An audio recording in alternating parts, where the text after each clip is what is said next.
রান্নার প্রশংসা করে দেওর দিল প্রেমের প্রস্তাব। স্তব্ধ হয়ে গেলাম।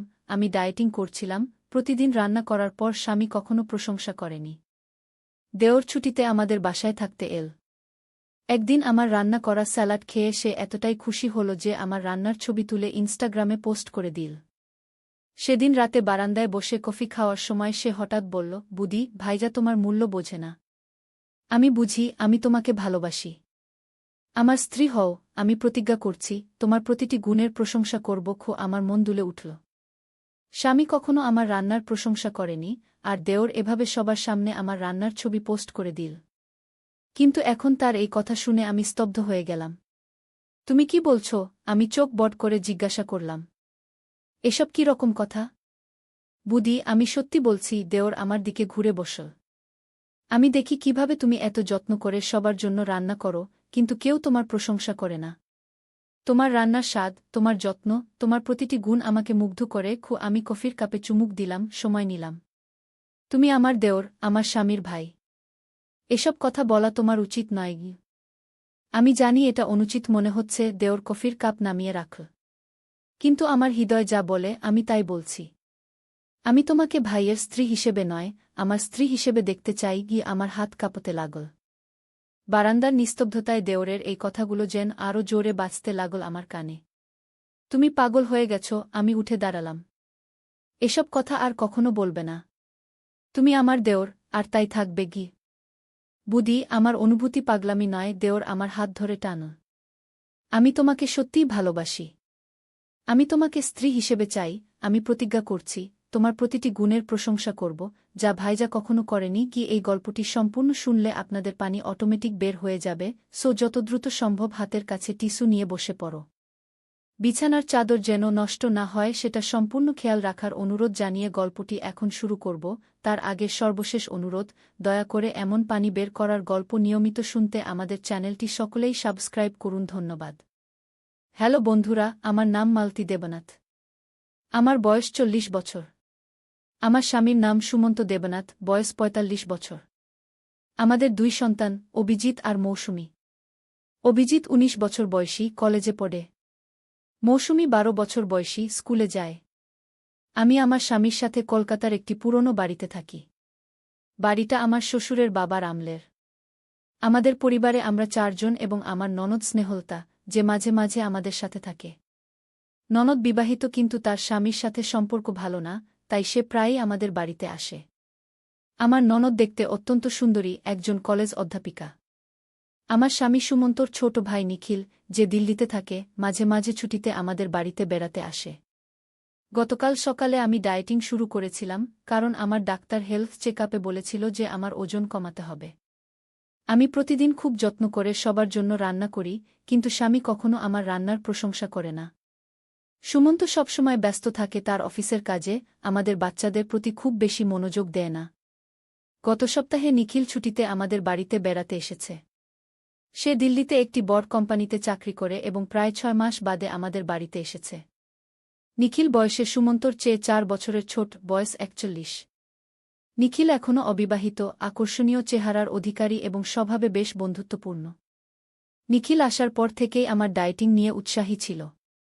সে আমাকে সাহায্য করত হেলদি রেসিপি খুঁজে বের করতে। গতকাল সকালে আমি একটি স্পেশাল স্যালাড বানিয়েছিলাম, অ্যাভোকাডো, কিনোয়া আর টাটকা শাকসবজি দিয়ে। আমি সবার জন্য বানালেও সুমন্ত তার পুরনো অভ্যাসমতো বাইরে থেকে চিকেন রোল খেয়ে এসেছিল, আমার স্যালাড খায়নি। অভিজিৎ আর মৌসুমী খুব একটা পছন্দ করেনি, ননদ তো স্যালাড দেখে নাক সিটকেই চলে গেল। কিন্তু নিখিল আমার স্যালাড এতটাই পছন্দ করেছিল যে সে তার ফোনে ছবি তুলে ইনস্টাগ্রামে পোস্ট করে দিল। ক্যাপশনে লিখেছিল, বুদির অসাধারণ হেলদি স্যালাড, স্বাদে অতুলনীয়। আমি কতদিন পর কারও প্রশংসা পেলাম। আমার ভীষণ ভালো লাগল। সেদিন রাতে সবাই ঘুমিয়ে পড়ার পর আমি একা বারান্দায় বসে কফি খাচ্ছিলাম। হঠাৎ পেছন থেকে নিখিল এসে বলল, কফি খাচ্ছ? আমিও একটু খাবো। আমি তাকে কফি দিলাম। আমরা দুজনেই বারান্দায় বসে কফি খাচ্ছিলাম, মাঝে মাঝে এটা সেটা নিয়ে কথা বলছিলাম। হঠাৎ করে নিখিল আমাকে বলল, বুদি, ভাইজা তোমার মূল্য বোঝে না। আমি বুঝি, আমি তোমাকে ভালোবাসি। আমার স্ত্রী হও, আমি প্রতিজ্ঞা করছি, তোমার প্রতিটি গুণের প্রশংসা করব। আমার মন দুলে উঠল। স্বামী কখনো আমার রান্নার প্রশংসা করেনি, আর দেওর এভাবে সবার সামনে আমার রান্নার ছবি পোস্ট করে দিল। কিন্তু এখন তার এই কথা শুনে আমি স্তব্ধ হয়ে গেলাম। তুমি কি বলছ? আমি চোখ বড় করে জিজ্ঞাসা করলাম। এসব কি রকম কথা? বুদি, আমি সত্যি বলছি। নিখিল আমার দিকে ঘুরে বসল। আমি দেখি কিভাবে তুমি এত যত্ন করে সবার জন্য রান্না করো, কিন্তু কেউ তোমার প্রশংসা করে না। তোমার রান্নার স্বাদ, তোমার যত্ন, তোমার প্রতিটি গুণ আমাকে মুগ্ধ করে। কি? আমি কফির কাপে চুমুক দিলাম, সময় নিলাম। তুমি আমার দেওর, আমার স্বামীর ভাই। এসব কথা বলা তোমার উচিত নয়। আমি জানি এটা অনুচিত মনে হচ্ছে। নিখিল কফির কাপ নামিয়ে রাখল। কিন্তু আমার হৃদয় যা বলে আমি তাই বলছি। আমি তোমাকে ভাইয়ের স্ত্রী হিসেবে নয়, আমার স্ত্রী হিসেবে দেখতে চাই। আমার হাত কাঁপতে লাগল। বারান্দার নিস্তব্ধতায় দেওরের এই কথাগুলো যেন আরও জোরে বাজতে লাগল আমার কানে। তুমি পাগল হয়ে গেছ। আমি উঠে দাঁড়ালাম। এসব কথা আর কখনো বলবে না। তুমি আমার দেওর, আর তাই থাকবে। বুদি, আমার অনুভূতি পাগলামি নয়। নিখিল আমার হাত ধরে টানল। আমি তোমাকে সত্যিই ভালোবাসি। আমি তোমাকে স্ত্রী হিসেবে চাই। আমি প্রতিজ্ঞা করছি, তোমার প্রতিটি গুণের প্রশংসা করব, যা ভাইজা কখনো করেনি। আমি বিস্মিত হয়ে গেলাম। আমার হাত ছাড়িয়ে নিয়ে ঘরের দিকে যাওয়ার সময় দেখি যে সিঁড়ির বাঁকে দাঁড়িয়ে ননদ আমাদের কথা শুনছে। তার চোখে একটা অদ্ভুত চাহনি। পরদিন সকালে আমি যখন ঘুম থেকে উঠলাম, তখন নিখিল আমার ঘরের সামনে দাঁড়িয়ে আছে। আমি দরজা খুলতেই সে আমাকে একটা ছোট্ট পুরনো ডায়েরি দিল। এটা কি? আমি জিজ্ঞাসা করলাম। গতকাল রাতে আমি তোমাকে যা বলেছিলাম সেজন্য আমি দুঃখিত, নিখিল ফিসফিস করে বলল। কিন্তু আমি এটা তোমাকে দিতে চাই। এটা পড়ো, খুব জরুরি। আমি ডায়েরিটা নিলাম। এটা খুব পুরনো মনে হচ্ছিল। নিখিল আমাকে বলল, এটা আমার বাবার ডায়েরি, যেটা আমি সিন্দুকের পেছনে লুকানো অবস্থায় পেয়েছিলাম। এটা পড়ে আমি হতবাক হয়ে গেছি। বুদি, তোমার জীবন বিপদে। আমি অবাক হয়ে তার দিকে তাকালাম। কি বলছো তুমি? যেমন গতকাল আমি তোমাকে প্রেমের প্রস্তাব দিয়েছিলাম, সেটা প্রেমের প্রস্তাব ছিল না। নিখিল আবার ফিসফিস করল। আমি তোমাকে সতর্ক করার চেষ্টা করছিলাম, কিন্তু ভয় পেলাম যে কেউ শুনতে পাবে। সতর্ক করার চেষ্টা? কিসের বিপদ? আমি বিস্মিত হয়ে জিজ্ঞেস করলাম। বাড়িতে সবার সামনে কথা বলা নিরাপদ নয়। ননদ সবসময় আশেপাশে ঘোরাফেরা করে, আর ভাইয়া। নিখিল থেমে গেল। ডায়েরিটা পড়ো। আজ আমি তোমাকে পল্টন বাজারে নিয়ে যাব। স্নেহলতাকে বলো যে আমরা কিছু কেনাকাটা করতে যাচ্ছি। সেখানে আমরা কথা বলবো। আমি সারাদিন অস্থির ছিলাম। নাস্তা তৈরি করার সময় নন্দের তীক্ষ্ণ চাহনি অনুভব করলাম। সুমন্ত যেন সকাল থেকেই আমার প্রতিটি নড়াচড়া লক্ষ্য করছে। দুপুরের পর নিখিল যখন আমাকে বাজারে যাওয়ার কথা বলল, তখন ননদ আমাদের দিকে এমনভাবে তাকালো যেন সে সব জানে। যাই হোক, আমরা বাজারে গেলাম। কিন্তু বাজারে পৌঁছনোর পর নিখিল আমাকে একটা ক্যাফেতে নিয়ে গেল। সেখানে বসে সে আমাকে বলল, তুমি ডায়েরিটা পড়েছ? হ্যাঁ, কিন্তু আমি বুঝতে পারছি না। এটা তো তোমার বাবার ডায়েরি, তার লেখা রহস্যময় কিছু কথা। কি বোঝাতে চাচ্ছ? নিখিল গম্ভীর গলায় বলল, বুদি, তোমার কাছে কি কখনো মনে হয়েছে যে আমাদের পরিবারে কিছু একটা অস্বাভাবিক আছে? আমি চিন্তিত হয়ে বললাম, হ্যাঁ, মাঝে মাঝে। কিন্তু আমি ভেবেছি যে সব পরিবারেই কিছু না কিছু অস্বাভাবিক থাকে। তুমি কি জানো আমার বাবা মা কিভাবে মারা গিয়েছিলেন? নিখিল জিজ্ঞাসা করল। হ্যাঁ, সুমন্ত আমাকে বলেছে, একটা সড়ক দুর্ঘটনায়। নিখিল মাথা নাড়ল। না, সেটা মিথ্যা। আমার বাবার ডায়েরি থেকে জানতে পারলাম যে তারা খুন হয়েছিলেন। আমি চমকে উঠলাম। কি? হ্যাঁ, আর শুধু তাই নয়, ভাইজা আর স্নেহলতা সম্পর্কে আমার সন্দেহ হচ্ছে। এই ডায়েরিতে লেখা আছে যে আমাদের পারিবারিক সম্পত্তির মধ্যে একটা মূল্যবান রত্ন লুকানো আছে। সেটা কে পাবে তা নিয়ে পারিবারিক বিরোধ ছিল। একটা রত্ন? কোথায়? আমি জিজ্ঞাসা করলাম। এটাই হলো রহস্য। ডায়েরিতে লেখা আছে যে রত্নটি বাড়ির কোথাও লুকানো আছে, আর শুধু বাড়ির গিন্নিই জানেন সেটা কোথায়। আমার মা জানতেন, কিন্তু তার মৃত্যুর আগে তিনি কাউকে বলেননি। তাহলে তুমি কি বলছো? আমি কথাটা শেষ করতে পারলাম না। হ্যাঁ, বুদি। আমার সন্দেহ হচ্ছে যে ভাইজা এবং স্নেহলতা মিলে আমার বাবা মাকে হত্যা করেছে রত্নটা খুঁজে বের করার জন্য। কিন্তু তারা খুঁজে পায়নি। এখন তারা সন্দেহ করছে যে তুমি হয়তো কিছু জানতে পারো। তাই তারা তোমাকে লক্ষ্য করছে। আমি শিউরে উঠলাম। এটা অসম্ভব। সুমন্ত আমার স্বামী, সে কখনো আমাকে আমি জানি এটা বিশ্বাস করা কঠিন। নিখিল আমার হাত ধরল। কিন্তু আমি তোমাকে একটা প্রমাণ দেখাতে পারি। আজ রাতে যখন সবাই ঘুমিয়ে পড়বে, তখন তুমি বাড়ির সিঁড়ির নিচে পুরনো দেয়ালঘড়ির পেছনে দেখো। সেখানে একটা ক্যামেরা লাগানো আছে যা তোমাকে নজরে রাখে। আমি বিশ্বাসই করতে পারছিলাম না। আমার হাত পা ঠান্ডা হয়ে গেল। কিন্তু আমি কিভাবে জানব যে তুমি সত্যি বলছ? বুদি, তুমি নিজেই দেখো। এই ডায়েরিতে আমার বাবা যে তারিখে মারা গিয়েছিলেন, সেই তারিখেই ভাইজা হঠাৎ করে বাড়িতে ফিরে এসেছিল দিল্লি থেকে। সেদিন স্নেহলতাও বাড়িতে ছিল। আর তোমার বিয়ের পর থেকে দেখেছ না কতবার তোমার শরীর খারাপ হয়েছে?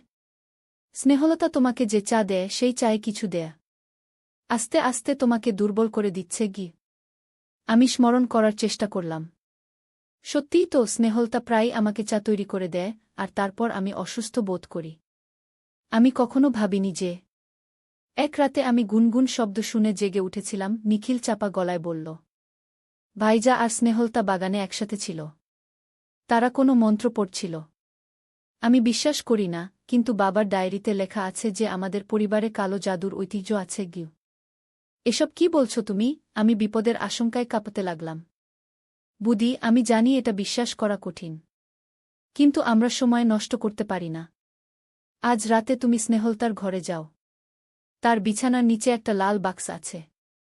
সেটা খুললে দেখবে অনেক পুরনো ফটো, মন্ত্রতন্ত্রের বই আর একটা ডায়েরি। সেটা নিয়ে আসো, তাহলে আমরা বুঝতে পারব যে তারা কি পরিকল্পনা করছে। কিন্তু যদি ধরা পড়ি? আমি ভয়ে বললাম। ভয় পেজো না। স্নেহলতা এখন পুজোর নাম করে প্রতি রাতে একটার সময় বাড়ি থেকে বেরিয়ে যায়, 2টা পর্যন্ত ফেরে না। সেই সময়ে তুমি তার ঘরে ঢুকে যাবে। আমরা কিছু কেনাকাটা করে বাড়ি ফিরলাম। সারা বিকেল আমি অস্থির ছিলাম। রাতে সবার জন্য খাবার তৈরি করলাম। ভাত, মাছ, তরকারি রান্না করার সময় বারবার মনে হচ্ছিল কেউ যেন আমাকে পেছন থেকে দেখছে। যখনই পেছনে ফিরে তাকাই, দেখি ননদ দূর থেকে আমাকে পর্যবেক্ষণ করছে। সুমন্ত আজ অফিস থেকে ফিরে খুব বেশি কথা বলছে না, চুপচাপ ফোনে ব্যস্ত। আমার রাতে ঘুম আসছিল না। সবাই খাবার খেয়ে ঘুমোতে চলে গেল। আমি অপেক্ষা করছিলাম। ঘড়িতে রাত একটা বাজতেই স্নেহলতা যথারীতি বাইরে বেরিয়ে গেল।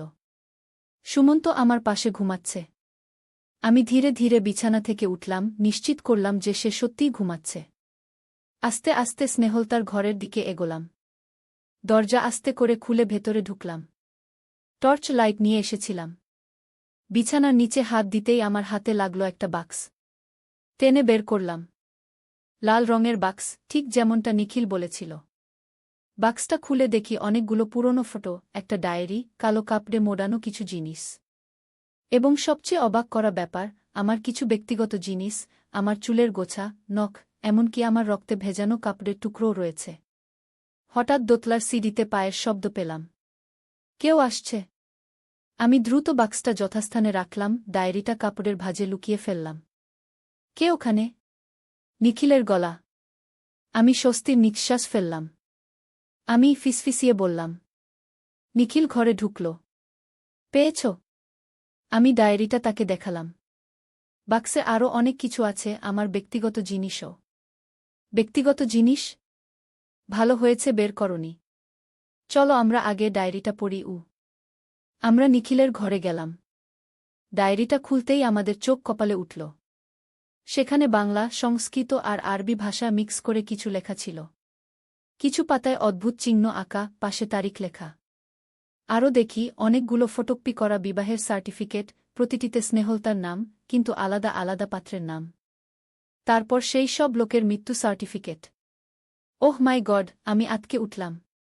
এ তো দেখি হ্যাঁ, মনে হচ্ছে স্নেহলতা একজন সিরিয়াল কিলার, নিখিল ফিসফিস করে বলল। এই দেখো, এটা তোমার আর ভাইয়ার বিয়ের ছবি। এর পাশে এসব কি লেখা? আমি ভালো করে দেখলাম। তারিখ লেখা ছিল, আমার বিয়ের তারিখ, তারপর আজ থেকে 2 দিন পরের তারিখ, পাশে লেখা মৃত্যুগ। আমি ভয়ে কেঁপে উঠলাম। বুদি, এটা এখনই থামাতে হবে। তারা তোমাকে হত্যা করার পরিকল্পনা করছে। রত্নটা কোথায় তা বের করার জন্য তারা তোমাকে মেরে ফেলতে চায়। কিন্তু আমি জানি না রত্নটা কোথায়, আমি কান্না চেপে বললাম। তুমি জানো নিখিল আমার কাঁধে হাত রাখল। মনে করো তোমার বিয়ের পর ভাইজা কি তোমাকে কোনো পারিবারিক অলংকার দিয়েছিল? হয়তো একটা পুরনো হার বা আংটি, যেটা তুমি খুব একটা পরো না? আমি কিছুক্ষণ ভাবলাম। হ্যাঁ, একটা পুরনো হার দিয়েছিল। বলেছিল তার ঠাকুরমার। আমি কখনো পরি না, কারণ সেটা অনেক ভারী গু। সেটা কোথায়? আমার ড্রেসিং টেবিলের ড্রয়ারে একটা লাল বাক্সে গু। নিখিল চোখ বট করল। চলো দেখি। আমরা ধীরে ধীরে আমার ঘরে ফিরলাম। সুমন্ত এখনো ঘুমাচ্ছে। আমার ড্রেসিং টেবিলের ড্রয়ার থেকে লাল বাক্সটা বের করলাম। ভেতরে সেই পুরনো হারটা। নিখিল হারটা হাতে নিয়ে ভালো করে দেখল। এটাই সেই রত্ন নয়, সে বলল। এটা তো সাধারণ একটা সোনার হার। তাহলে? আমি হতাশ হয়ে বললাম। নিখিল ডায়েরিটা আবার খুলে দেখল। একটা তথ্য পাচ্ছি। এখানে লেখা আছে রত্নটা গৃহলক্ষ্মীর হাতে থাকবে। গৃহলক্ষ্মী মানে বাড়ির গিন্নি, তুমি কিন্তু আমার কাছে তো কোনো রত্ন নেই, আমি অসহায়ভাবে বললাম। ভাবো বুদি, তোমার কাছে এমন কিছু আছে যা তুমি সর্বদা ব্যবহার করো?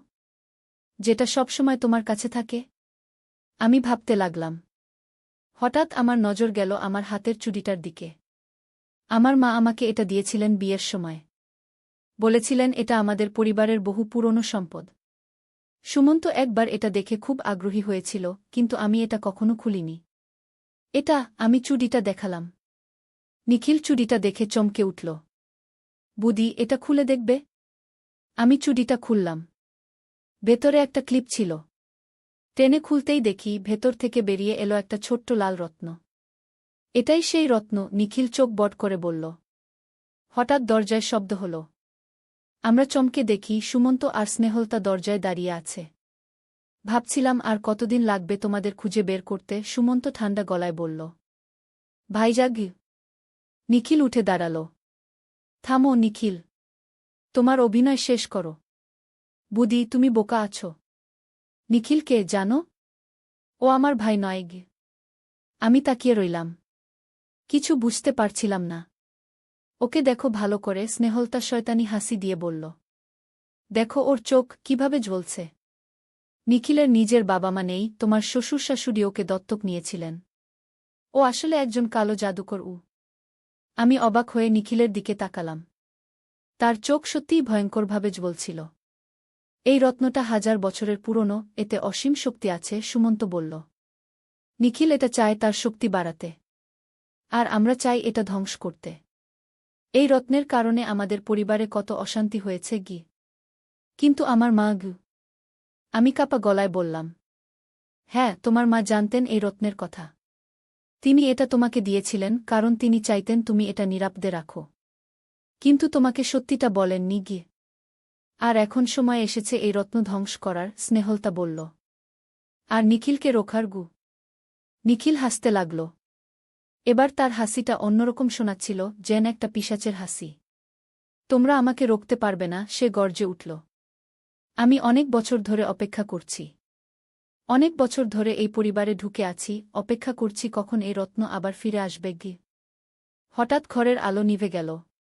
চারদিক অন্ধকার হয়ে গেল। আমি শুধু নিখিলের জ্বলন্ত চোখ দেখতে পারছিলাম। সে আমার দিকে হাত বাড়াল, যেন রত্নটা কেড়ে নিতে চায়। তখনই অদ্ভুত ব্যাপার ঘটল। আমার হাতের চুড়িটা থেকে লাল আলো বের হতে লাগল। সেই আলো ক্রমশ সারা ঘরে ছড়িয়ে পড়ল। আমি দেখলাম নিখিলের শরীর কুঁকড়ে যাচ্ছে, যেন সে যন্ত্রণায় কাতরাচ্ছে। না, আমাকে এটা দাও, নিখিল চিৎকার করে উঠল। এটা তুমি পাবে না, আমি জোরে বললাম। কিন্তু এই কথাগুলো আমার মুখ থেকে বেরোচ্ছিল না, যেন কেউ আমাকে দিয়ে বলাচ্ছে। হঠাৎ একটা তীব্র আলোর ঝলক দেখলাম। নিখিল চিৎকার করতে করতে মাটিতে পড়ে গেল। আলো আবার ফিরে এলো। সুমন্ত আমার কাছে এসে আমাকে জড়িয়ে ধরল। মালতী, তুমি ঠিক আছো? আমি ধীরে ধীরে মাথা নাড়লাম। কি হল? স্নেহলতা নিখিলের দিকে এগিয়ে গেল। সে গেছে। তার আত্মা ধ্বংস হয়েছে আমি সব বুঝতে পারছিলাম না। তোমরা আমাকে সব বলো, আমি কিছুই বুঝতে পারছি না সুমন্ত আমাকে সোফায় বসাল। মালতী, আমি তোমাকে সব খুলে বলি। আমাদের পরিবারে একটা অভিশাপ আছে। আমাদের পূর্বপুরুষ একটা কালো জাদুর তন্ত্র থেকে এই রত্ন চুরি করেছিলেন। এই রত্নে অসীম শক্তি আছে। কিন্তু এটার কারণে আমাদের পরিবারে অভিশাপ এসেছে। কিছুদিন পর পর একটা পিশাচ আমাদের পরিবারে ঢোকে এই রত্ন নেওয়ার জন্য। নিখিল সেই পিশাচ? আমি জিজ্ঞাসা করলাম। হ্যাঁ। আমরা সন্দেহ করেছিলাম, কিন্তু নিশ্চিত ছিলাম না। আমার বাবা-মাকে সে হত্যা করেছিল।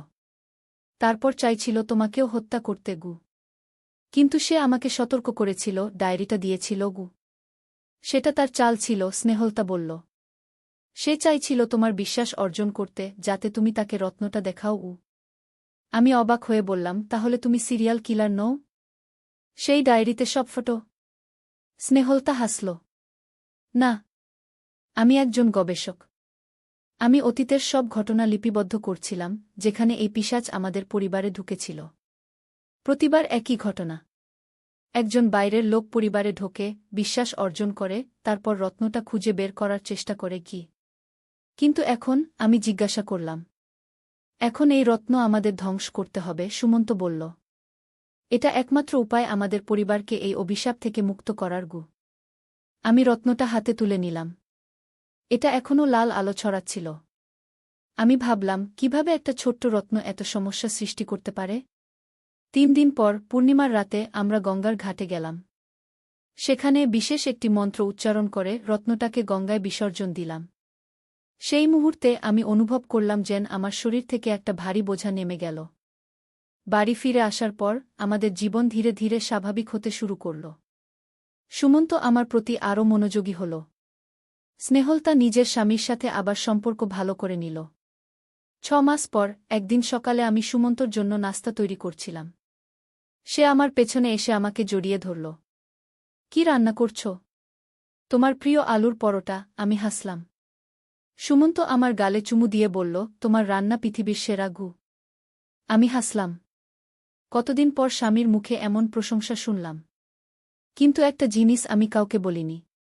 সেই রাতে রত্নটা বিসর্জন দেওয়ার আগে আমি চুপিসারে এক টুকরো ভেঙে নিয়েছিলাম। সেটা আমি আমার মায়ের দেওয়া চুড়িতে আবার লুকিয়ে রেখেছি। কেন? আমি নিজেও জানি না। কিন্তু মাঝে মাঝে রাতে আমি অনুভব করি সেই রত্নের টুকরো লাল আলো ছড়াচ্ছে, আমাকে কিছু বলতে চাইছে। তবে এটা আরেক গল্প, বন্ধুরা। সেটা পরের দিন শোনাব। আজ এখানেই শেষ করি। যদি তোমাদের এই গল্পটি ভালো লেগে থাকে, তাহলে অবশ্যই আমাদের চ্যানেল সাবস্ক্রাইব করো এবং কমেন্টে জানাও তোমাদের মতামত। আর হ্যাঁ, ভুলো না, ভালো ঘুমের জন্য সবসময় ঘরের সব আলো নিভিয়ে রাখা উচিত। কারণ অন্ধকারে তোমার দিকে তাকানো চোখ দেখা যায় না।